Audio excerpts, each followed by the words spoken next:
քննարկում ենք հարց համար 16-ը եկամուտների հայտարարագրման գործընթացի փոփոխությունների մասին հարցը զեկուցող ֆինանսների նախարարի տեղակալ Արման Պողոսյան։ Համեցեք, պարոն Պողոսյան։ Մեծարգո վարչապետ, հարգելի գործընկերներ, Ազգային ժողովի քաղաքացիական պայմանագիր խմբակցությունը նախաձեռնել է Հայաստանի Հանրապետության հարկային օրենսգրքում եւ մի շարք այլ օրենքներում փոփոխություններ եւ լրացումներ կատարելու գործընթաց, որի նպատակը ֆիզիկական անձանց եկամուտների հայտարարագրման համակարգի պարզեցումը եւ հետագա բարելավումն է։ Խոսելով նախագծի էության մասին, պետք է նշել, որ հիմնական փոփոխությունն այն է, որ նախատեսվում է հայտարարագրերը նախագծել կամ այսպես կոչված նախալրացնել պետական եկամուտների կոմիտեի կողմից եւ հայտարարատուներին տալ բավական տևական ժամանակ մուտք գործելու պետական եկամուտների կոմիտեի համակարգ եւ ստուգելու հայտարարագրի ամբողջականությունն ու ճշտությունը եւ ըստ այդմ, ըստ անհրաժեշտության կատարելու համապատասխան փոփոխություններ եւ կամ լրացումներ։ Իսկ եթե չկան այդպիսի փոփոխությունների եւ լրացումների անհրաժեշտություն, ապա հայտարարագրի ներկայացման վերջնաժամկետին, որը սովորական կանոնի համաձայն հաշվետու տարվան հաջորդող տարվա հուլիսի 1-ն է, հայտարարագիրը կհամարվի ներկայացված։ Իհարկե, այս տարվա եւ հաջորդ տարվա համար ունենք անցումային ժամանակահատվածին հատուկ ավելի երկար վերջնաժամկետ, որը նոյեմբերի 1-ն է։ Եվ այս պարագայում, քանի որ մենք գործնականում չենք ունենալու հայտարարագրի չներկայացման դեպք, նախատեսվում է զուգահեռաբար վարչական իրավախախտումների վերաբերյալ Հայաստանի Հանրապետության օրենսգրքից հանել հայտարարագիրը սահմանված ժամկետում չներկայացնելու համար նախատեսված պատասխանատվության միջոցը, որը առաջին դեպքում նախազգուշացում էր, երկրորդ դեպքում տուգանք։ Այդուհանդերձ բոլոր այն հայտարարատուները, որոնք ունեն առողջապահության կամ կրթության գծով սոցիալական ծախսեր հետ ստանալու իրավունք եւ ցանկություն ունեն իրացնել իրենց այդ իրավունքը, պետք է մուտք գործեն էլեկտրոնային կառավարման համակարգ եւ էլեկտրոնային ստորագրությամբ վավերացնեն իրենց համար նախագծված հայտարարագիրը։ Միաժամանակ, որպեսզի հարկային մարմինը կարողանա հնարավորին չափ ամբողջական եւ որակյալ տեղեկատվություն զետեղել հայտարարագրի նախագծում, նախատեսվում է ընդլայնել երրորդ անձանց կողմից հարկային մարմնին ներկայացվող տեղեկատվության շրջանակը։ Խոսքն այստեղ կարող է լինել օրինակ բնակության պետական ռեգիստրի կողմից ներկայացվող տեղեկատվության մասին կամ ֆիզիկական անձի սահմանահատման կամ Հայաստանում գտնվելու օրերի քանակի մասին, ինչու որովհետև միայն ռեզիդենտներն են, որ ներկայացնում են հայտարարագիր եւ այստեղ կարիք կա պարզելու արդյոք նա 183 օր հաշվետու տարվա ընթացքում գտնվել է Հայաստանի Հանրապետությունում եւ այլն։ Զուգահեռաբար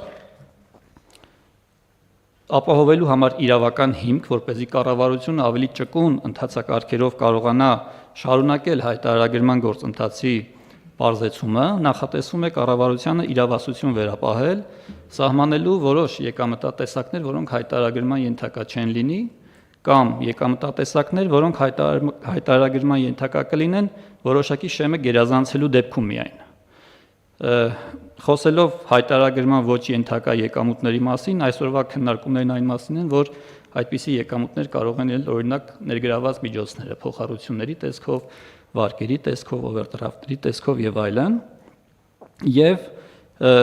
կառավարությունը, քանի որ ողջունում է այս քաղաքականությունը եւ համագործակցում է քաղաքացիական պայմանագիր խմբակցության պատգամավորների հետ, զուգահեռաբար այս նույն տրամաբանության մեջ առաջարկում է հետեւյալ երկու կարևոր լրացումները կատարել օրենսդրական նախագծերի փաթեթում։ Առաջինն այն մասին է, որ ընտանիքի անդամների միջև նվազեցվող, այսինքն չհարկվող եկամուտները չլինեն հայտարարագրման ենթակա։ Սրանով մենք էականորեն կպարզեցնենք հայտարարագրման գործընթացը, ինչու որովհետև եւ նախորդ տարիների իրավակիրառ պրակտիկան եւ մեր կենթանի շփումները ցույց են տվել, որ մարդիկ ավելի շատ դժվարություններ ունեն այս ընթացիկ ընտանիքի անդամների միջև կատարվող կենցաղային ծախսերի ֆինանսավորման նպատակով փոխանցումներից եւ այս հարցը ըստ էության հիմնովին կլուծվի եւ երկրորդ առաջարկն այն մասին է, որ այդուհանդերձ եթե խոսքը երրորդ անձանցից ստացող տեղեկատվությունների մասին է այն դրվագում, որ դա կարող է լինել օրինակ բանկային տեղեկատվություն, ֆինանսական այլ հաստատության կողմից տրվող տեղեկատվություն, ապա այս տեղեկատվությունը հարկային մարմնին փոխանցվի հայտարարատու ֆիզիկական անձի համաձայնության պարագայում միայն։ Ընդհանուր գծերով, պարոն վարչապետ, սա է նախաձեռնության էությունը, եթե կլինեն հարցեր, կպատասխանեմ։ Շատ լավ, հարգելի գործընկերներ, շատ կարևոր է պարզաբանել, թե ինչու ենք մենք սա անում եւ ինչ տեղեկատվության հիման վրա։ Ես մոռացա ինչքան մարդ էր այս պայդրությամբ հայտարարագիր ներկայացրել արդեն։ Այս պահին 130,000 անձ ներկայացրել։ Հիմա 130,000 մարդ արդեն ներկայացրել է հայտարարագիր եւ մենք հնարավորություն ունենք 130,000 մարդու ներկայացրած հայտարարագրերը վերլուծելու, հասկանալու համար պատկերը։ Եվ ինչ հետաքրքիր պատկեր ենք մենք դուրս բերել։ Պարզվում է, որ հայտարարագիր ներկայացրած մարդկանց ավելի քան 60%-ը ինքնաշխատ ձևով ներկայացված հայտարարագրում ոչ մի փոփոխություն չի արել։ Այսինքն հիմա էլ այդ ինքնաշխատը հայտնի տվյալները, այն ինչ որ հասանելի է պետական եկամուտների կոմիտեին, լրացված ինքնաշխատ ձևով լրացված են, մարդը պետք է մտնի լրացնի այն տվյալները, որոնք հայտարարագրման ենթակա են, բայց պեկին կառավարությանը հասանելի չեն։ Հիմա մենք պարզել ենք, որ քաղաքացիների 61%-ը հայտարարագիր լրացրածների ոչ մի բան չի ավելացրել։ Այսինքն 61%-ի դեպքում ըստ էության կանխավարկածն այն է, որ ինքնաշխատ եղանակով գեներացվել է այն ամեն ինչը, որ պետք է լրացվեր հայտարարագրում։ Ավելին, հաջորդ քայլը քաղաքացիների 79%-ը, այսինքն եթե գումարում ենք նաև այն մարդկանց,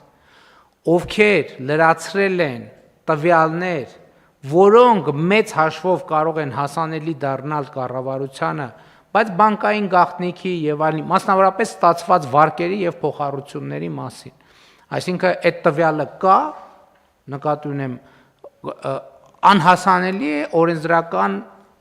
կարգավորումների պատճառով։ Եթե լրացնում ենք նաև այն մարդկանց, ովքեր հայտարարագրում ավելացրել են միայն իրանց ստացած վարկերը եւ փոխառությունները, ստացվում է 79%։ Այսինքն հայտարարագիր լրացրած անձանց 79%-ը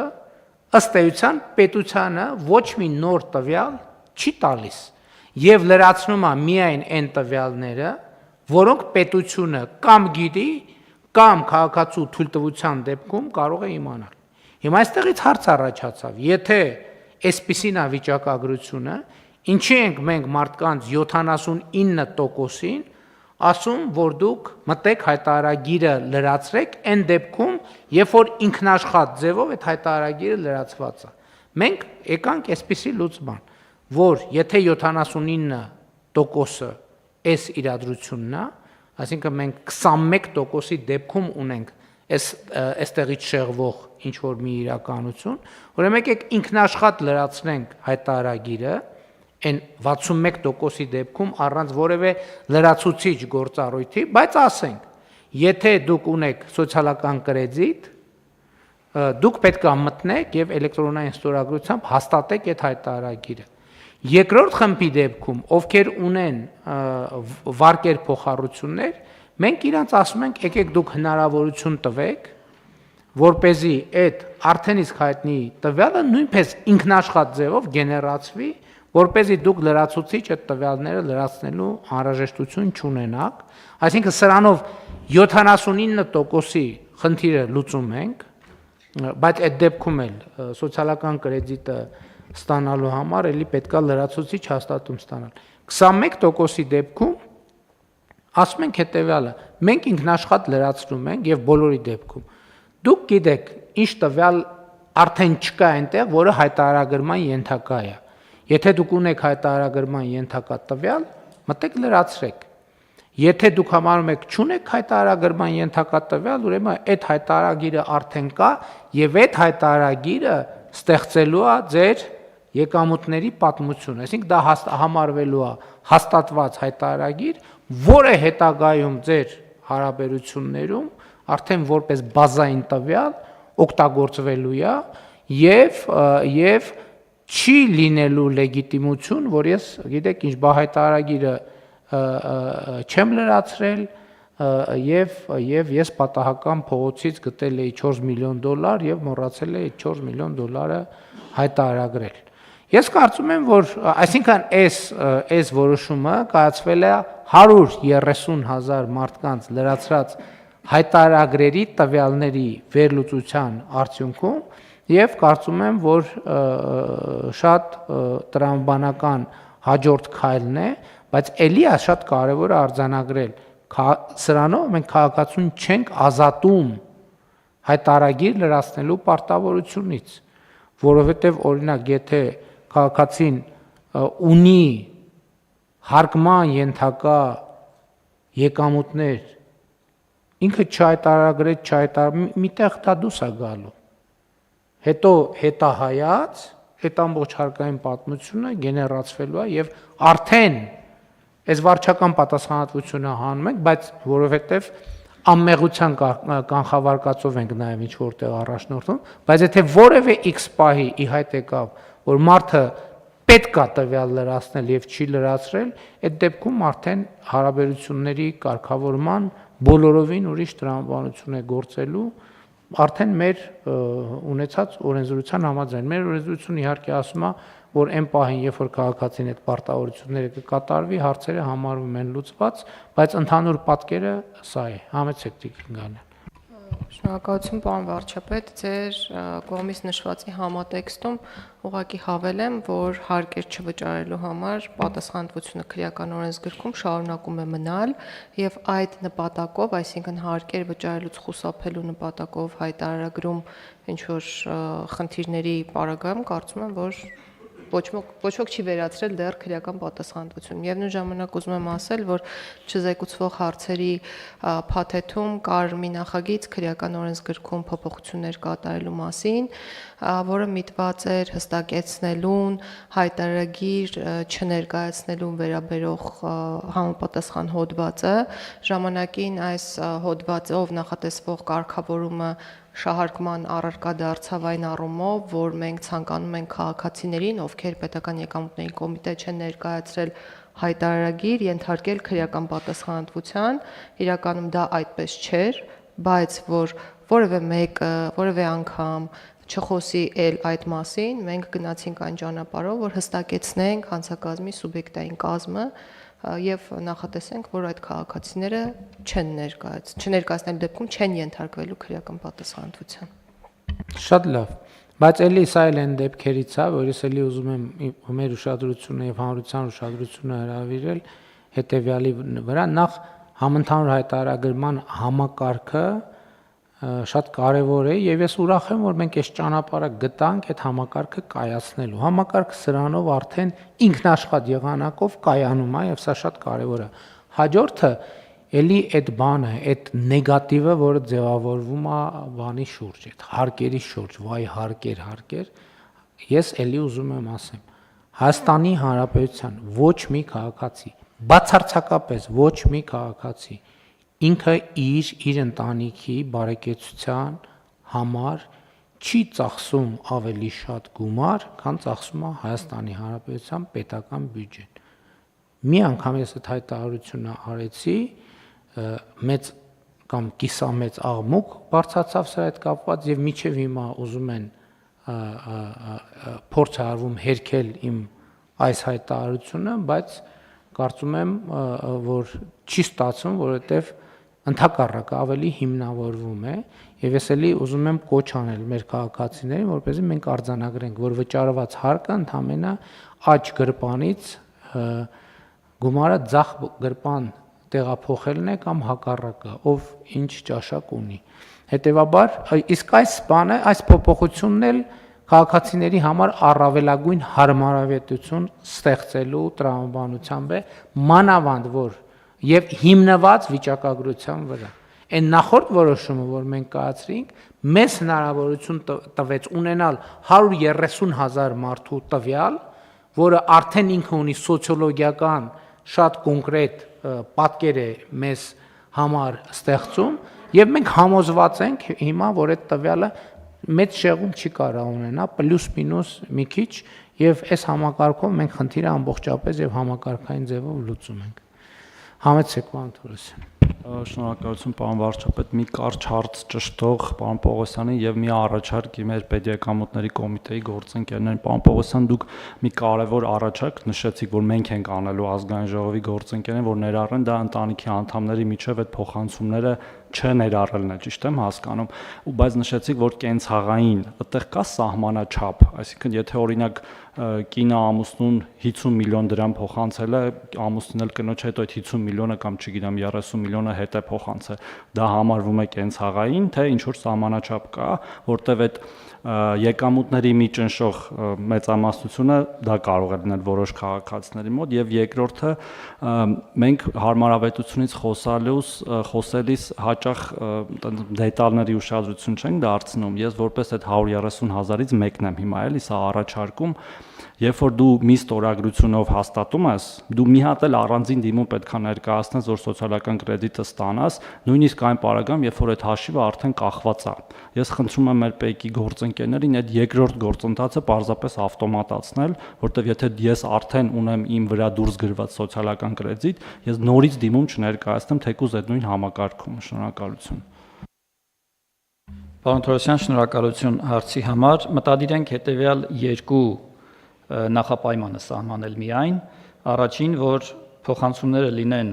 ընտանիքի անդամների միջև, ընդ որում փոխանցում ասելով երևի տպավորություն կստեղծի, որ խոսքը միայն դրամական փոխանցումների մասին է, բայց ոչ, մտադիր ենք այլ ձևերով, օրինակ բնամթերային ձևով փոխանցումները նույնպես ներառել այս կանոնի տակ, եւ երկրորդ նախապայմանն այն է, որ փոխանցվելիքը լինի նվազեցվող հարկման ոչ ենթակա եկամուտ, որովհետև եթե խոսքը հանկարծ լինի ընտանիքի անդամների միջև հարկվող եկամուտներ փոխանցելու մասին, այստեղ պետք է հիշել, որ հայտարարագիրը միևնույն ժամանակ եկամտային հարկի հաշվարկ է, եւ եթե ընտանիքի անդամները մեկը մյուսին օրինակ կարող են ելնել այդպիսի դեպքեր, վարձակալական վճար տեսակի եկամուտ վճարի, որը հարկվող եկամուտ է ինքնին, բնականաբար սա ոչ միայն հայտարարագրվող է լինելու, նաեւ հարկվող է լինելու, իսկ հարկման համար պետք է հայտարարագրել, այսինքն ամփոփելով երկու պարոն Պողոսյան, այսինքն ընտանիքի երկու անդամները կան նաև աշխատանքային հարաբերություններ ունենան։ Այսինքն եթե խոսքը նրա մասին է, որ ենթադրենք երեխային, ծնողին, կնոջը կամ ամուսնուն գումար է տրվում ինչ որ, չգիտեմ, ինչ որ իր գնելու համար,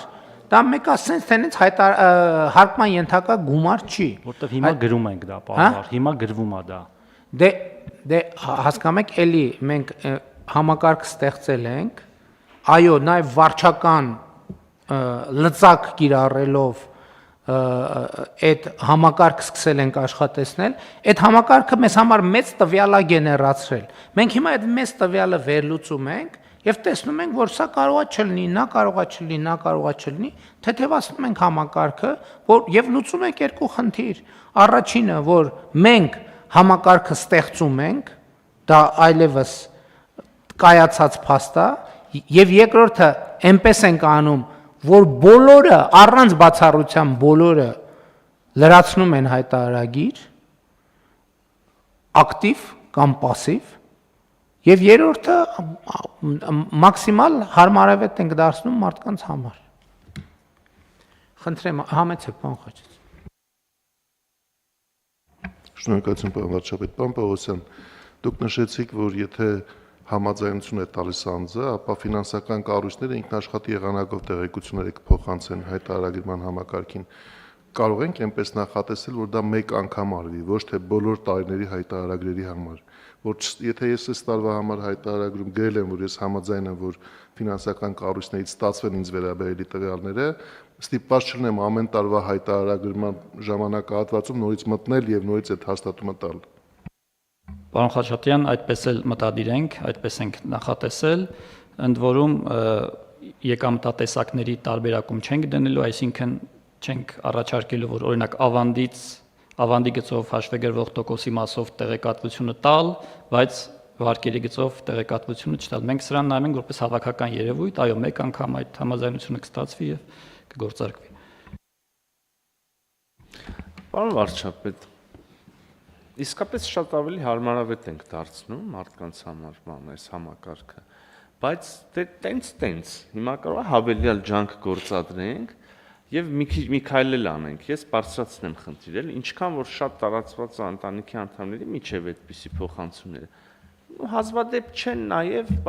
ընկերների միջև, ինչ որ անձանց քանակ, որտեղ չեմ բարձա խոսքը մեծ գումարների մասին այստեղ չի կարող լինել։ Հիմա մի միտք ուղղակի քննարկումը լսելիս միտքը առաջացավ, գուցե շատ խոցելի լինի առաջարկածս։ Եթե նույն գումարը, նույն 100,000 դրամը անձից ինչ որ ժամկետի մեջ ամիսա, տարի, տարվա կտրվածքով երևի նույն 1 միլիոն դրամ, եթե նույն անձից գնում է նույն անձին եւ հետո հետա գալիս առանց տոկոս, առանց բան հավելյալ եկամուտ չի գեներացվում եւ ըստ այդմ հարկման աղբյուր չի։ Գուցե էլ կարանանք անձերով իդենտիֆիկացնի համակարգը, եթե Պողոսից գնաց Պետրոսին, Պետրոսից հետ եկավ Պողոսին, բան չկա լրացնելու։ Դե կենցաղային բան է, կարող շատ է պատահում մարդկանց մոտ։ Շնորհակալություն, պարոն Միրզոյան, առաջարկի համար իրապես հաճախ հանդիպող երևույթ է մտերիմների շրջանում, բայց ձեր թույլտվությամբ ես առաջարկում եմ, որ մենք որոշ ժամանակ անց այս քննարկմանը մոտենանք, ինչու, որովհետև օրենքների նախագծերի փաթեթով նախատեսվում է կառավարությանը իրավասություն վերապահել, սահմանելու այն եկամուտների տեսակները, որոնք բնույթով նվազեցվող կլինեն եւ հայտարարագրման ենթակա չեն լինի, եւ նաեւ այն եկամուտների տեսակները, որոնք որոշակի շեմից բարձր լինելու դեպքում միայն հայտարարման ենթակա կլինեն եւ այս իրավական հենքը մենք հենց առաջարկում ենք ապահովել հենց նմանատիպ երևույթները կարգավորելու համար։ Այսինքն մենք կնախապատրաստենք այս քննարկումը, կկայացվեն համապատասխան որոշումներ եւ արդեն կառավարության որոշման մակարդակում կլինեն նոր հավելյալ լուծումներ։ Այսինքն, պարոն Միրզոյան, ձեր ասած խնդիրը օրենքի ընդունումից հետո կդառնա կառավարության որոշմամբ լուծելի հարց, եթե քննարկենք, որոշենք, որ լուծում ենք այդ հարցը կամ դա ոչ թե լուծում ենք այդ հարցը, այլ ընդունելի է։ Այսինքն մենք կգնանք այդ տրամաբանությամբ եւ դա, որովհետեւ արդեն ոնց որ թե ոտք ենք դրել այդ ճանապարհին եւ կգնանք այն տրամաբանությամբ, եթե այլ բան չպարզվի, որովհետեւ հասկանում եք, շատ կարեւոր է, որ տվյալների վերլուծության հիման վրա մենք որոշումներ կայացնենք, որ չհարկվող եկամուտները, որոնք այսպես թե ինչպես դուք ասացիք, նվազեցվող եկամուտները, որոնք այսպես թե այնպես չեն հարկվելու, այդ եկամուտները հայտարարագրելու անհրաժեշտություն չառաջանա։ Այսինքն մենք հայտարարագիրը պետքա օպտիմալացնենք այնքան, որ հայտարարագրելու անհրաժեշտություն լինի հարկվող եկամուտ։ Եթե մարդը sense թե նենց հայտարարագրես թե չհայտարարագրես, մեկը չի հարկ չի վճարելու դրա դիմաց, հետեւաբար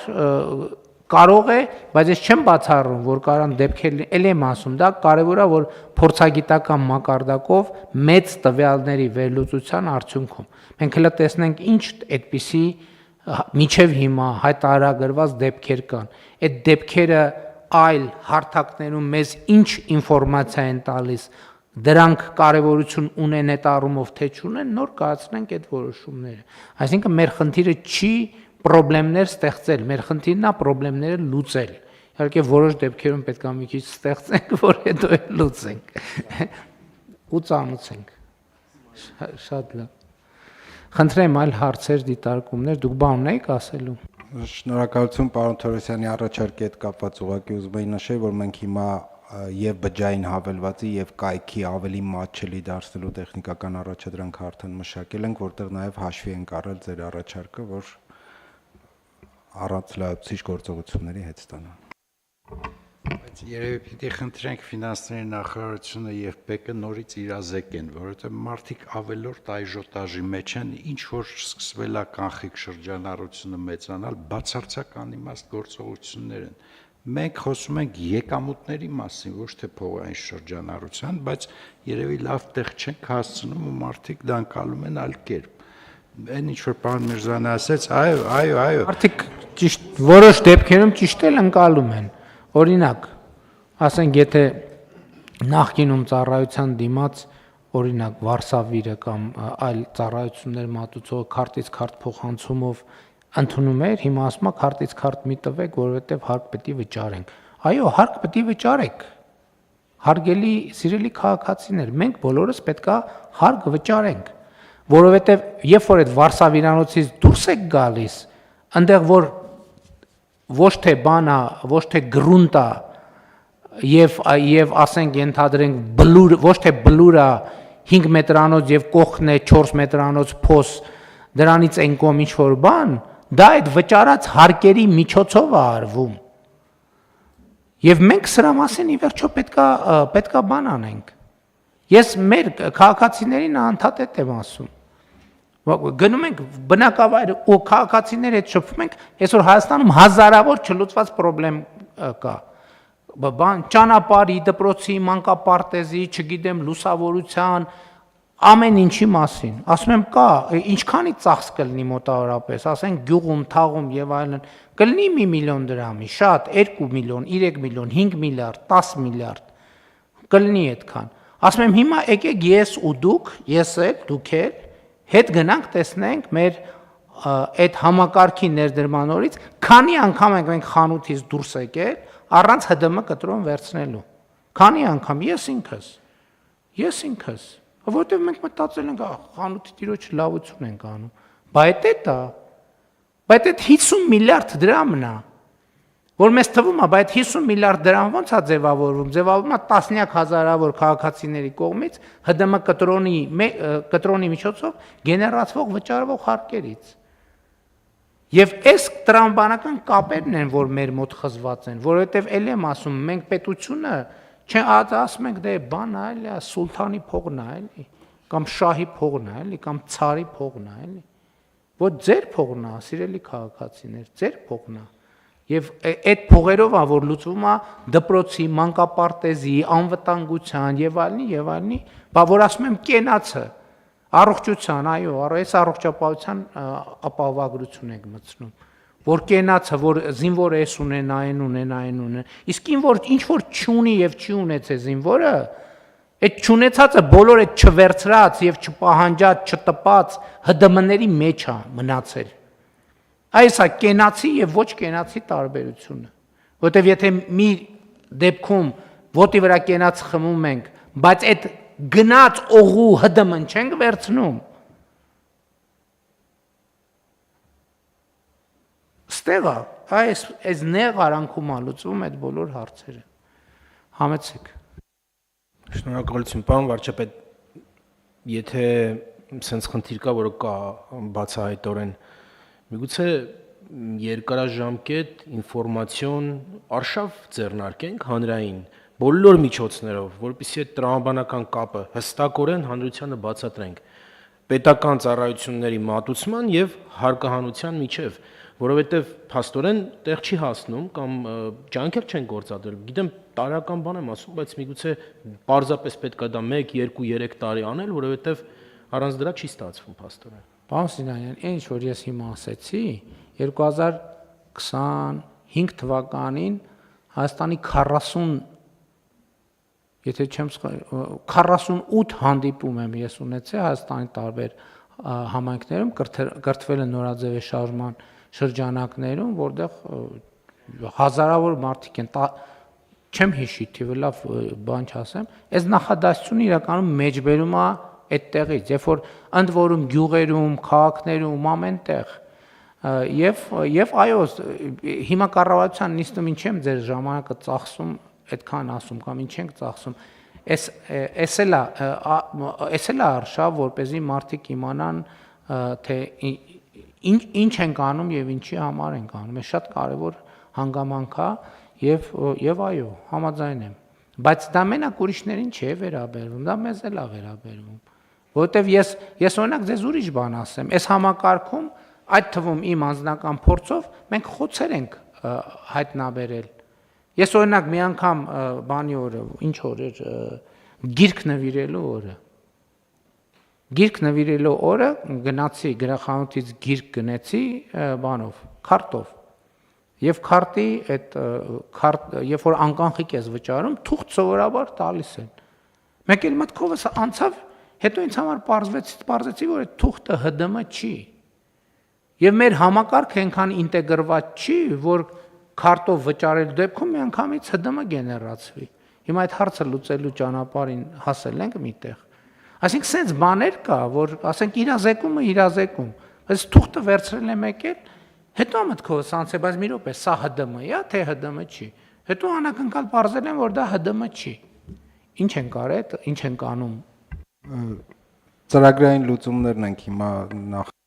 նախատեսում եւ օրենսդրական փոփոխությունները շուտով կներկայացնենք։ Այսինքն այն որ մեզ թվում էր թե անկանխիկ ստվեր չի կարող լինի, հանկարծ մենք մեզ համար արձանագրում ենք, որ անկանխիկն էլ կարող ստվեր լինի։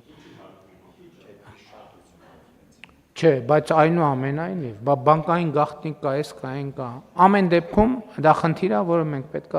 պետքա լուծենք։ Շատ լավ։ Կան այլ դիտարկումներ հարցի վերաբերյալ։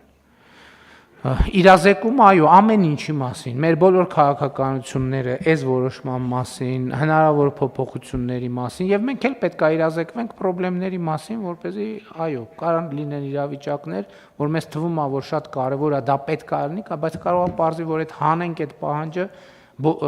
ոչ մի վատ բան տեղի չի ունենա, ընդհակառակը ավելի հեշտ կլինի եւ ավելի ընկալելի կլինի մարդկանց համար։ Հարցը դրվում է քվեարկության, ովքեր են դեմ որոշման ընդունմանը, դեմ չկա, որոշումն ընդունված է։